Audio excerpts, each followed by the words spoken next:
আসসালামু আলাইকুম, কেমন আছেন সবাই? আজকের এই ভিডিওতে আমি আপনাদেরকে দেখাবো কিভাবে আপনি আপনার ইউটিউব চ্যানেলের কোনো একটা কমেন্টকে পিন করে সবার উপরে রাখতে পারবেন, যাতে করে কমেন্ট করার সময় সেটা সবার চোখে পড়ে। আপনি চাইলে কোনো ওয়েবসাইটের লিঙ্ক বা কোনো ডাউনলোড লিঙ্ক বা কোনো অ্যাপসের লিঙ্ক কমেন্টে পিন আপ করে সবার উপরে রাখতে পারবেন। আপনি চাইলে আপনার ফ্যানদের মধ্য থেকে কোনো কমেন্টকে পিন করে সবার উপরে রাখতে পারবেন। আপনি যেই কমেন্টেই পিন করে রাখবেন সেই কমেন্টেই ভিডিওর টপে শো করবে। বন্ধুরা, আপনাদের লাইক কমেন্ট আমার নতুন ভিডিও তৈরির অনুপ্রেরণা হিসেবে কাজ করে। আমার এই ভিডিওটা যদি আপনাদের ভালো লেগে থাকে তাহলে আমাদের চ্যানেলটা সাবস্ক্রাইব করে দিয়ে পাশে থাকা বেল আইকনটি অন করে দিন আমাদের পরবর্তী ভিডিওর নোটিফিকেশন পাওয়ার জন্য। আর যদি অলরেডি সাবস্ক্রাইব করেই থাকেন, থ্যাংক ইউ সো মাচ। চলুন কথা না বাড়িয়ে দেখে নিই কীভাবে আমরা আমাদের ইউটিউব চ্যানেলের কোনো একটা কমেন্টকে পিন করে সবার উপরে রাখব। এই জন্য আমরা সরাসরি চলে আসলাম আমাদের ইউটিউব চ্যানেলের কোনো একটা ভিডিওর কমেন্ট বক্সে।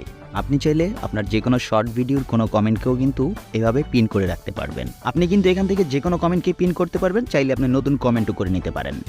আপনি যে কমেন্টটাকে পিন করে রাখতে চাচ্ছেন সেই কমেন্টটার ঠিক ডান পাশে দেখতে পাবেন 3 ডট মেনু আছে, এইখানে একটা ক্লিক করে দিব। এখন যে অপশনগুলো দেখতে পাচ্ছেন এইখান থেকে উপরের পিন সিলেক্ট করে দিব। পিন সিলেক্ট করার পরে আবার দেখতে পাবেন একটা কনফার্মেশন মেসেজ আসবে, এইখান থেকেও আপনি আবার পিন সিলেক্ট করে দিবেন। এখন কিন্তু আপনারা দেখতে পাচ্ছেন আমাদের কমেন্টটা কিন্তু পিন হয়ে গেছে। এভাবে চাইলে আপনি যে কোনো শর্ট ভিডিওর কমেন্টের এই পাশের 3 ডটে ক্লিক করার মাধ্যমেও কিন্তু কমেন্টকে পিন করতে পারবেন।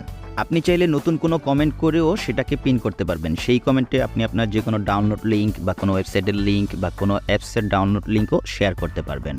এতে করে আপনার ভিডিওটা হয়ে উঠবে আরও আকর্ষণীয়, আরও অ্যাট্রাকটিভ। তো বন্ধুরা, আজ এ পর্যন্তই। আমি মাঝে মাঝে এরকম ছোটোখাটো গুরুত্বপূর্ণ বিষয় নিয়ে আপনাদের মাঝে হাজির হব। আমার ভিডিওটি যদি ভালো লেগে থাকে তাহলে অবশ্যই লাইক করে দিবেন। সেই পর্যন্ত সবাই ভালো থাকবেন, সুস্থ থাকবেন। আল্লাহ হাফেজ।